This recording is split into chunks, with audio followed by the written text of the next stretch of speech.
गली से आवाज आई, 100 रुपया में पूरे परिवार जिंदगी भर बैठ के खाए। बाहर निकलकर देखा तो साला चटाई बेच रहा था।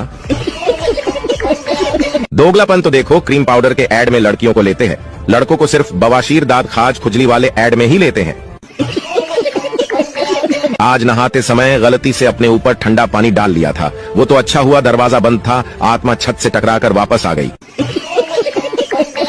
पता है, मेरे घर मेहमान आए, उनसे पूछा चाय लेंगे या ठंडा। वो बोले दोनों ले आओ। मैंने भी चाय में बर्फ डालकर दे दी।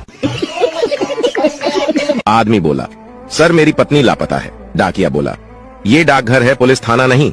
आदमी बोला, ओ सॉरी सॉरी, साला खुशी के मारे कहाँ जाऊं समझ में ही नहीं आ रहा।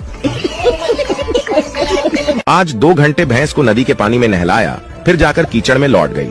गुस्सा तो बहुत आया, फिर सोचा फीमेल है, मेकअप तो करेगी ही।